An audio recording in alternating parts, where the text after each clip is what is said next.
All right, welcome back to another episode of the Podium Pushers podcast with Brandon and Justin. We are together in person, which doesn't happen very often, but I honestly feel like it's been happening a lot recently. Our schedules have just been weird. Brandon has been moving into this lovely house with this awesome white wall that we're currently recording in front of, and we're together. Going to talk about Formula 1. The Belgian Grand Prix just happened, the last race before the summer break, which is very unfortunate. We're very sad about it. We're going to talk about it, reminisce about all of the good times from Spa. Brandon, how the heck you feeling? Feeling great. Spa delivered fantastic racing, just like we thought it would, just like it has the past few years. It was one heck of a weekend, both on and off the track, so we've got a lot to think about. Summer break is upon us, but I'm still riding the high of Spa. Yeah, there are definitely a lot of good things in Spa to think about. It was another one of those races that ended up being a banger, even though it looked like for the first 30 laps it was kind of going to be an average race. Lewis Hamilton was driving away with it out of nowhere, and then George Russell decided to stay out and provide us another banger, and then the stewards decided that the banger was going to continue long after the race had ended, and here we are. Let's jump right into it. Brandon, what is your one-sentence rundown from the Belgian Grand Prix? My one-sentence rundown, Red Bull is no longer the dominant team they have been. Even Max Verstappen was quoted saying that this weekend, which is kind of sad as a Red Bull fan myself. But it's always exciting when Formula One is competitive. So yeah, Red Bull, Max, won past couple of years from far back in the field because of engine penalties, just like this year. And he did not do that this year. It was not as competitive of a package as they thought, and we all know what happened to Sergio Perez during the race. We'll talk about that in a minute. But yeah, clearly Red Bull is not the dominant team that they have been. So that's why I wouldn't say it's went down.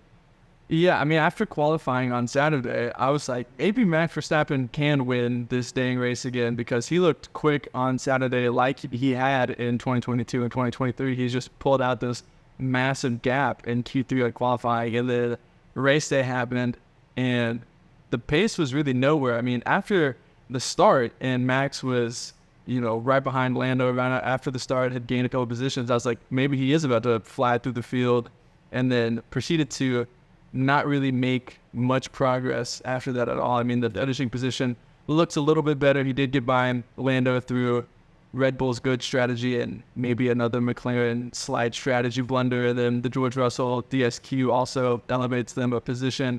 But yeah, I mean, it almost felt like they were the fourth fastest team this weekend. I mean, you saw Mercedes finish in front of them, you saw a Ferrari finish in front of them, and you saw a McLaren finish in front of them. So it truly felt like in race pace, Red Bull was the fourth fastest car. And that was super surprising to me because I thought Spa would be more of a track that would suit Red Bull. I mean, if you go back a couple of weekends, they had more pace at Austria, they had more pace at Silverstone, which are more traditional power tracks. Hungary was a downforce focused track, and they brought a different upgrade that didn't ultimately work out. And so I thought getting back to a more traditional track in normal conditions, which race day was, I thought we would see Red Bull have pace again and maybe be the second fastest team up there with McLaren. But I mean, realistically, both of them kind of looked like the third and fourth fastest team. I mean, Oscar came on in, but, they were both off, and Ferrari and Mercedes seemed to have really good race pace. So, yeah, strange weekend from the top two teams pace-wise. Yeah, it was interesting to watch, especially, I mean, Max and Lando fighting. Both of them really couldn't make any ground up against each other. So that was interesting to see when, and them fighting each other, I think just took them both out of contention for podiums and race win, obviously. But Lando Norris took himself out of podium. That's true. Threw it into the gravel on turn one, lap one, and then McLaren didn't really help him out either. I'm going to go on a short rant because of something you just said about how they couldn't really make overtakes and make ground. I have said this before, and I'm going to die on this hill. Making DRS available after lap one was a horrible move from Formula One. And they made it, yes, because Max Verstappen was absolutely walking away from the field last year, and they're like, well, if we do it after lap one, maybe the second place driver has a chance. Now that the cars are very tight at the front and very tight in the midfield, you just get these massive DRS trades that last all race long. We saw it in Hungary, we saw it again here, And Spa was even worse because they shortened the DRS on the Kimmel Straight a little bit for the season. And if you can't make an overtake at Spa with that size straight, what the heck? What are we doing here, guys? And so, like, yes, Formula One has become very reliant on DRS for overtakes. Almost every single overtake you see these days in Formula One is because of DRS. But I just think we've gone too far. We've become too reliant on it. Something has to change.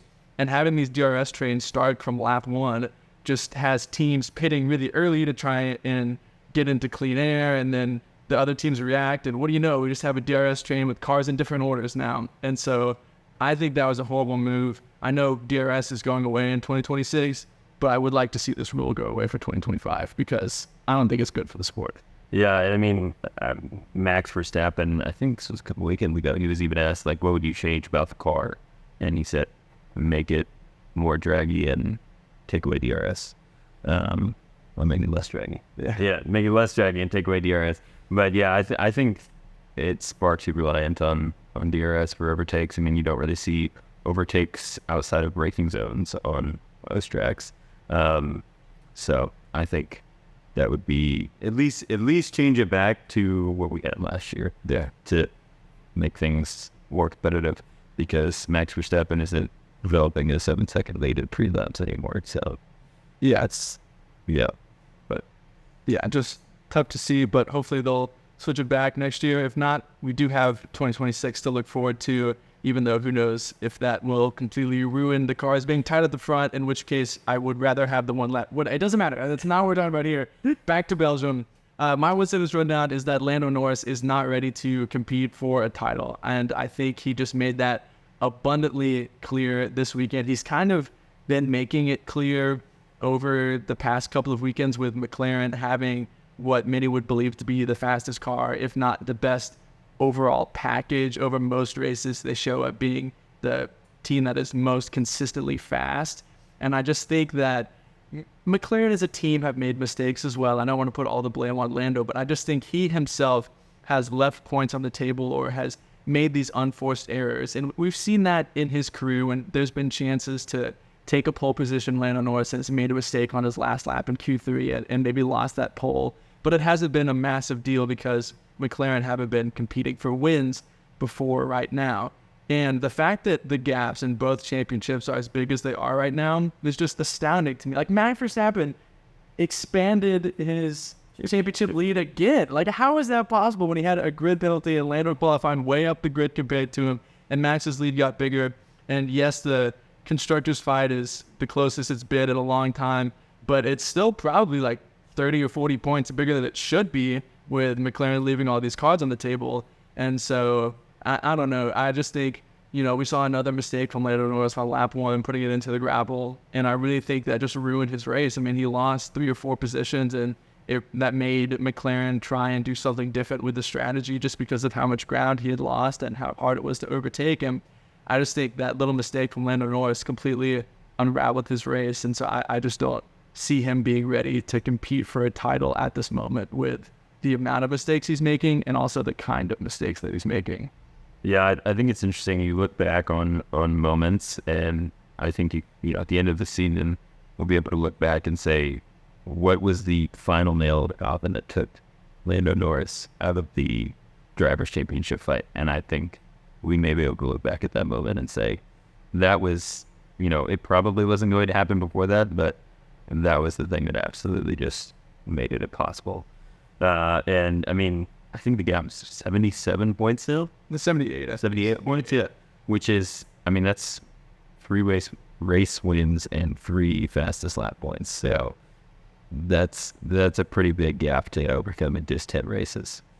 I mean, I don't want to crown Max Verstappen champion just yet, but I'm ready to. But I think we could. So yeah, it's crazy, but hopefully McLaren can still make constructors interesting. I would bet that they still have that to look forward to as well. And hope isn't completely lost for Lando Norris. I think there are some similarities to patterns in his results as there were to Max Verstappen, say, 2016, 2017, 2018. So there has been proof in the past that a driver can turn these mistakes around and become a driver that is ready to compete for championships. so all hope is not lost. But part of me thinks more and more as these weekends go by, I almost think Oscar Piastri is going to be McLaren's number one driver before we know it, just because of his raw talent. I think he's refining it more and more each and every weekend. So I don't want to get too ahead of myself, but it might be time to get on the Oscar Piastri hype train. I mean, I think it might. I mean, Helmut Marko said, I think it was this weekend, that he said that he thinks Oscar Piastri is better than Lando Norris. So, I mean, Helmut Marko's definitely on the Oscar Piastri hype train. Yeah, but Helmut Marko also says some wild things sometimes. So I don't know if that's our main source, but he is at least on the hype train. So I could get in the same car as Helmut Marko, I guess. Let's move on to some of our talking points from this Grand Prix. First, we've got to talk about heartbreak for George Russell. He himself made the call due to one stop and pretty much drove a perfect race to keep Lewis and Oscar behind. I mean, really made those tires last the perfect amount. You know, I think if that race had gone on 1 or 2 more laps, he's probably losing that Grand Prix, which obviously ended up happening because he was disqualified. And, man, it's just tough to see. Part of me wonders, and I have never really looked into Formula One cars being like underweight because it hasn't really happened recently. It's just kind of something you think, yeah, they have to weigh the drivers, weigh the cars, yeah, but everything's fine. It's just a routine thing. And then the more and more I looked at this, I saw that it's like common for drivers to be driving offline on their in laps and for their engineers to be like, great race, okay, change to this engine mode to save as much fuel as you can.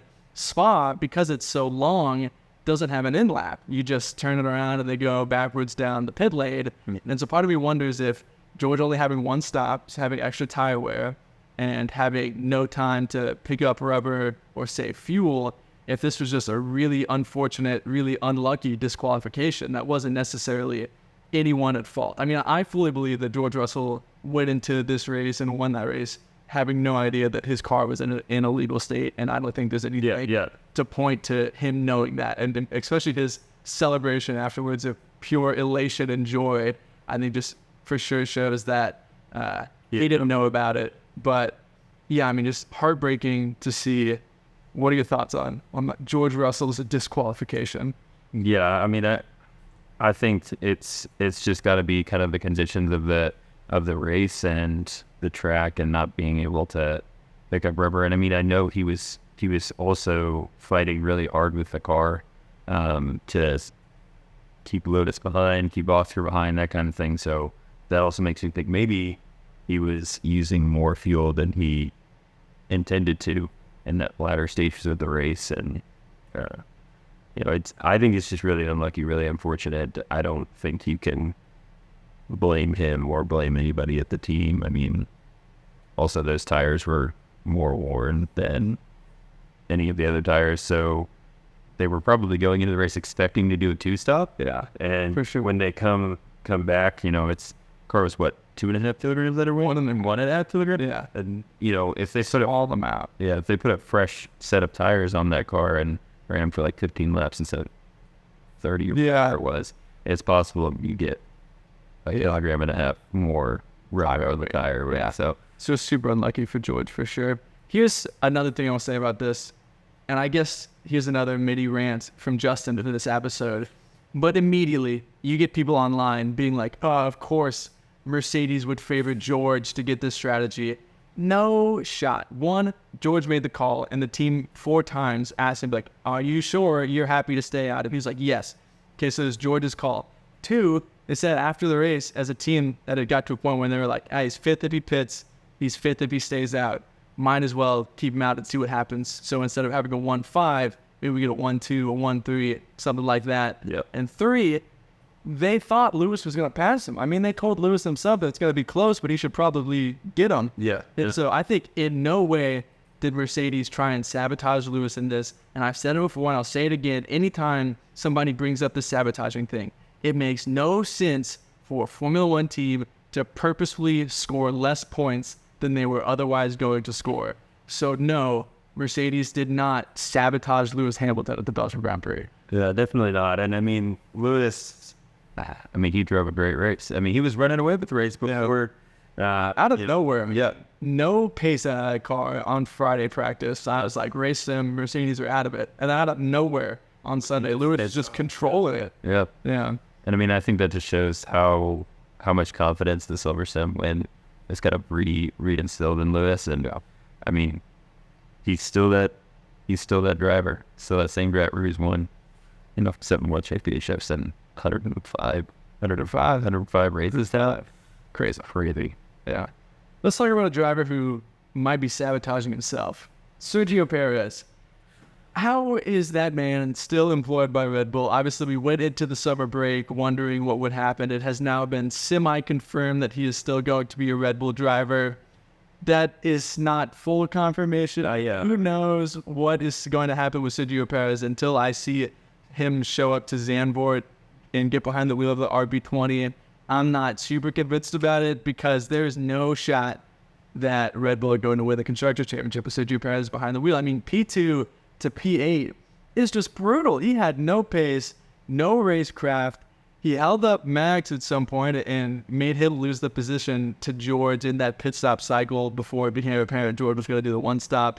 I mean, just terrible race from Sergio Perez. Yeah, it was.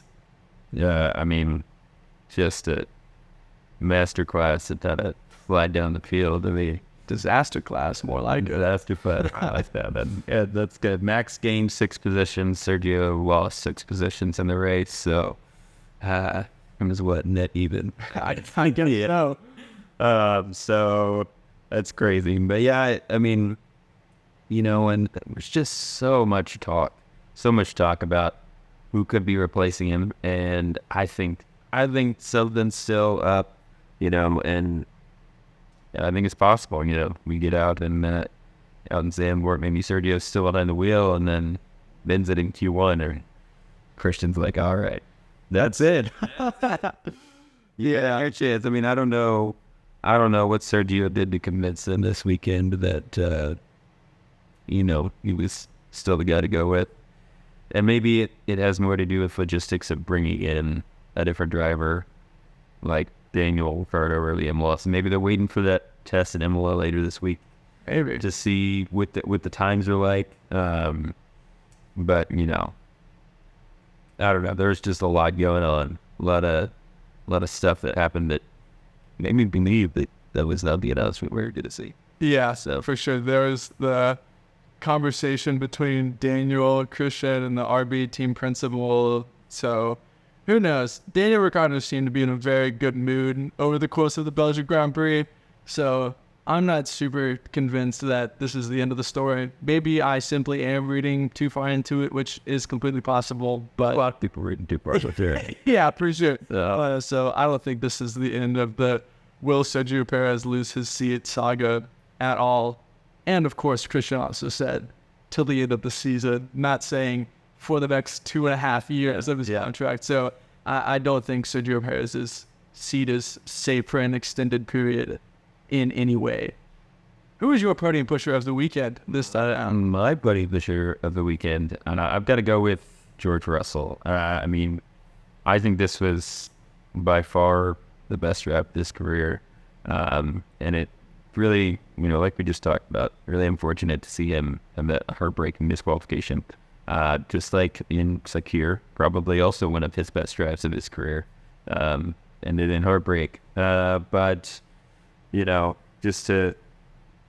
was cool to see him win. And then, he hops on the radio and Toto's like, tire whisperer. And George is like, tire whisperer. I love it. I love George Russell. That man just be saying stuff on the radio sometimes that I was like, oh man, you could have kept that inside your mind, but okay, let somebody else call you the nickname. But hey, George, you won the race. Yeah. You're allowed to say whatever you want. Yeah.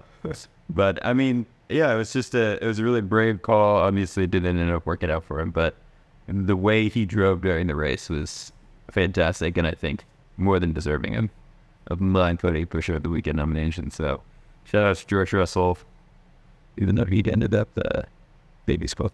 Well, he's not being disqualified from being your podium pusher of the weekend. Sure. I feel bad for George Russell right now. I mean, he's probably had one of the best runs of form of his career and has just been super unlucky. The retirement at Great Britain and now this disqualification. I don't know what he had to do to get lucky to win the Austrian Grand Prix, but I guess whatever the terms and conditions of that deal was are coming back to bite him over the past few races. But George did have a good race this time out at Spa. My podium pusher of the weekend has to be Lewis Hamilton. Obviously, if George Russell didn't do that strategy, if he had done a two-stop, Lewis Hamilton would have won that race and won that race easily. Drove an incredible race, just drove away at the beginning after passing Charles Leclerc. And I know it was kind of like a lucky inherited win, but this has got to be like the most deserved lucky win that is possible. I think he drove a great race, had a lot of pace. I don't know, where this comes from. If you're right, it's just a confidence issue. If it had just been sneakily creeping in his head of like, what if I never win again? Do I still have it to win again? And then what he did is just snap something at Lewis's back. But he's been quick recently. He's been qualifying where he should. I think that helps some as well, being able to capitalize on the better race pace of the Mercedes because he has been qualifying higher up the grid. But I think Lewis has been driving great recently, and I think it's good to see him back. It is, yeah. And, as much as he's won, it is nice to see Lewis winning again. Hopefully, not too much. But. Yeah, the Mercedes dominance that we're seeing right now is kind of crazy. It's so weird. Mercedes have won a lot of races recently, but it doesn't feel like they're like quick. Like they're not one of the fastest teams, but somehow they just keep walking away with these wins. I don't know what's going on. Nowhere going into they won 3 out of the last 4 races. In those 2 races, I don't think on Friday you would go and say, yeah, Mercedes is probably going to win. Yeah.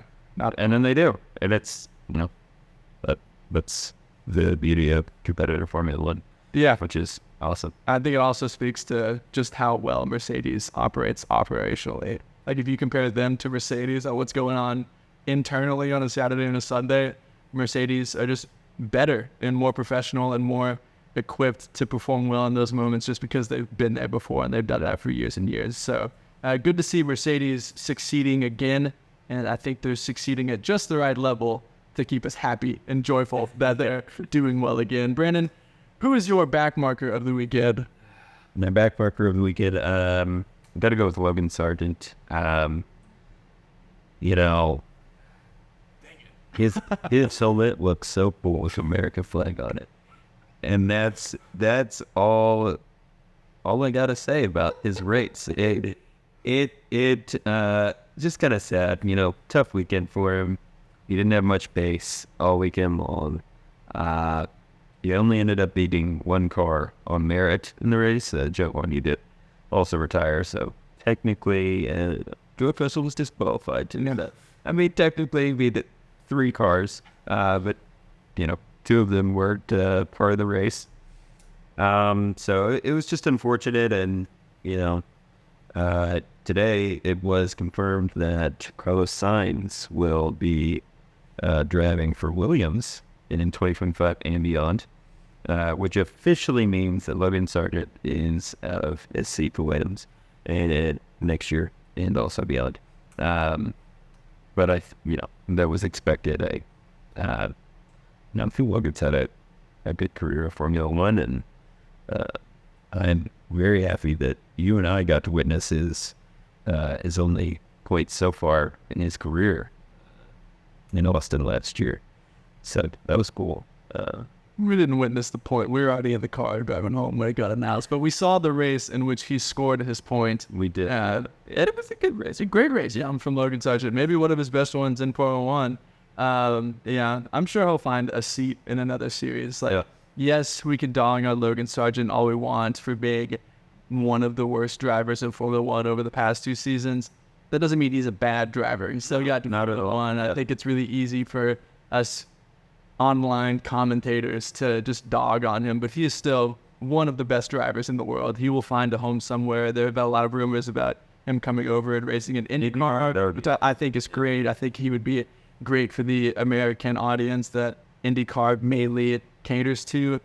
So I'm waiting for that announcement, and we'll maybe have to go see my first IndyCar race if Logan Sargent is in the field. But yeah, I'm sure he'll find a home somewhere. Yeah, if Logan Sargent races in IndyCar, I would love to go. That'd be cool. Maybe they'll return to Coda. We can go there. That would be amazing. Maybe not. Yeah, and in no way am I know I'm dogging on Ivan Sarton a little bit, but I do support him. I think he is a great race car driver, and I'm being serious when I do say I love his helmet. It does bring me a sense of American pride in Formula One. Great helmet. That is not, been represented in a while. So I do love Logan. Seems like a great guy. I wish he was more successful though. Yeah. He's more successful than I ever was. That's bringing up a point before I ever have and probably ever will. My Backmarker of the weekend, Sergio Perez. We made this prep sheet yesterday morning, and so I said it has to have sealed his fate from the rest of the season. It likely has not. Somehow he has convinced Christian Horner that he should stay. But if there was ever a race weekend for him to beat Max Verstappen and prove himself to the team, it would have been getting the lead off the line and walking away with the Belgian Grand Prix. Instead, he did the exact opposite and went from the front row to P8 across the line. Yes, it became P7, so it doesn't look as terrible, but we all know that P2 to P8 happened. Man, it was just rough. I mean, no racecraft, no race pace, no confidence. I don't know, man. I know he pit for the fastest lap in the end, so it looks like he finished further behind, but he had already fallen off the rest of that Formula A group whenever the other 7 cars were still kind of in the same pack. Just awful race weekend from Sergio Perez. Yeah, and I mean, listening to him in the interviews and stuff he's frustrated. He's a very frustrated person right now, which is understandable. I mean, literally everyone is asking him, hey, do you think you're going to have your job tomorrow? And he's like, I don't know, and I don't want to talk about it, which is understandable. But I mean, he's frustrated, and rightfully so. I mean, he has been driving well, and everyone is questioning whether or not he should be in that seat. So that's got to be frustrating. I don't know. It was a disappointing weekend from him, and it would have been, I hadn't thought when he qualified P3 and it became P2. I was like, man, if Sergio wins this race, I'll probably keep his seat, and that'd be, huge for the rest of his Red Bull career, however long that is, whether it's the end of the season or all the way through his contract or whatever. But it's crazy, unfortunate weekend for Sergio. But I mean, in terms of on track, I think he doesn't have very many people playing on himself. Yeah. Tough to watch for sure. We made the bold prediction together. We were going to go 4 for 4 on our bold predictions this week. Brandon, how'd that turn out? We went 4 for 4 and getting them wrong. That is true. Oh, dang it. We technically went 1 for 5. Is what I'm saying. Oh, man. What were your 2 bold predictions this weekend? My 2 bold predictions. Red Bull scores less points this week than last week. So they didn't do that. They actually did better. I believe they scored a total of 19 points or something like that. Something like that. But, Sergio kind of finishing in the points kind of ended that hope for me, unfortunately. And then Carlos Sainz announces his new contract, which it did not happen over the weekend. It didn't. I'm not giving you that. It happened on Monday, and the race weekend ended on Sunday. Yeah, it happened the next day. We were on summer break. First day of the summer break, so I missed it just barely, kind of like George Russell. But yeah, so but I'm excited for Carlos' new contract and seeing him at Williams. Both drivers no appendix, so that's weight reduction. Yeah, exactly. Got a weight reduction advantage there, so. Yeah, not great for me on predictions, but so it's in tweaking. Yeah, and while we've got a break to reflect on the predictions we make and can hopefully do better when we come back. I did not do any better on my bold predictions. First one, I said Lance Stroll would out-qualify Fernando Alonso. That did not happen, not even close. And my second one was that neither Alpine driver would score points this weekend. And then Alpine had the most straight line speed in the world out of nowhere. I mean, that car was a rocket ship in a straight line. And yes, they were 7 seconds off the pace in the middle sector. But whenever you couldn't overtake, it didn't matter. So they just kept their foot in it in a straight line down the killer straight. Nobody could get by them. They could actually pass because they had such a crazy straight line advantage. And Esteban Ocon came away with 2 points. Man, I was angry at the end of the race. He overtook Daniel Ricciardo. And I was like, unbelievable. This Alpine is terrible. And somehow they've stripped this wing back to where they can go 400 miles an hour down that straight. But then George Russell's disqualification worked out, and Daniel got a point. Yep. But it made my prediction still wrong. So we went over 4. The fans this weekend went over 3, unfortunately. So terrible weekend of predictions here. At _XFanVirgent says Hulkenberg's first podium, not even close. Haas was nowhere this weekend. They looked awful. Both out in Q1, terrible pace. At Piggyback3637 says Oscar Piastri on pole. Didn't happen. We saw Max Verstappen on pole, and then Charles Leclerc inherited that pole position. So Oscar wasn't too far off the pace. Yeah, he wasn't too far off the pace. Ended up having the better weekend of the McLaren drivers, but did not get pole position. And at DF8340 says both Haas cars score points. Yeah, it didn't happen. They were off the pace. We already talked about that. So 0 for 3 from the fans as well. It's okay. I know you guys probably disappointed about your predictions, but we didn't do too well either. So we're right. Yeah, we're in this together. And that just means more motivation to continue submitting predictions so you can hopefully get one right in the future. Brandon, this has been a lovely chat about the Belgian Grand Prix in person. Before we say goodbye to these lovely people, what are your parting podium thoughts? I think there's going to be a lot more drama to come over the summer break. I think that we'll see something happen at Red Bull still. Might be my wishful thinking, but I'm excited for the rest of the season. Zandvoort is always a really interesting track to watch racing at. It's got that huge turn. Yeah, it was always really fun. So can Daniel float his hand after that. Yeah, that wasn't great. But he decided to break his hand instead of run into Logan Sargent, I believe. What? Oscar Piastri. Oscar Piastri. Not even close. Yeah, well, that's okay. I liked it out of your memory. It was a good guess. I mean, yeah, you could have thought it was. That's fair. Oscar Piastri did end up in the wall that weekend, or Logan Sargent did end up in the wall that weekend, so it was a fair guess.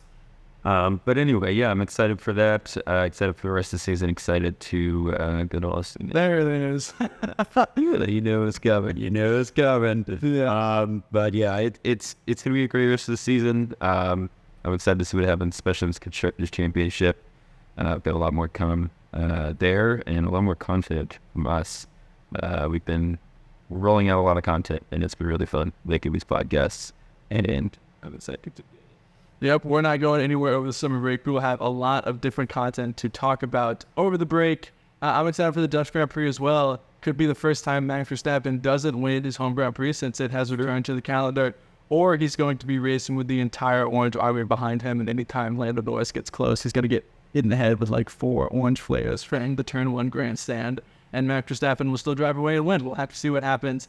But that is all we have got for this episode of the Podium Pushers podcast. Thank you guys so much for listening. As always, feel free to like, subscribe, follow, leave a comment wherever you are watching or listening. You can find us on Twitter, TikTok, Instagram, all of the places. If you're online, we're probably there providing content, so go check it out. Thank you guys so much for listening, and we will see you in the next one. See ya.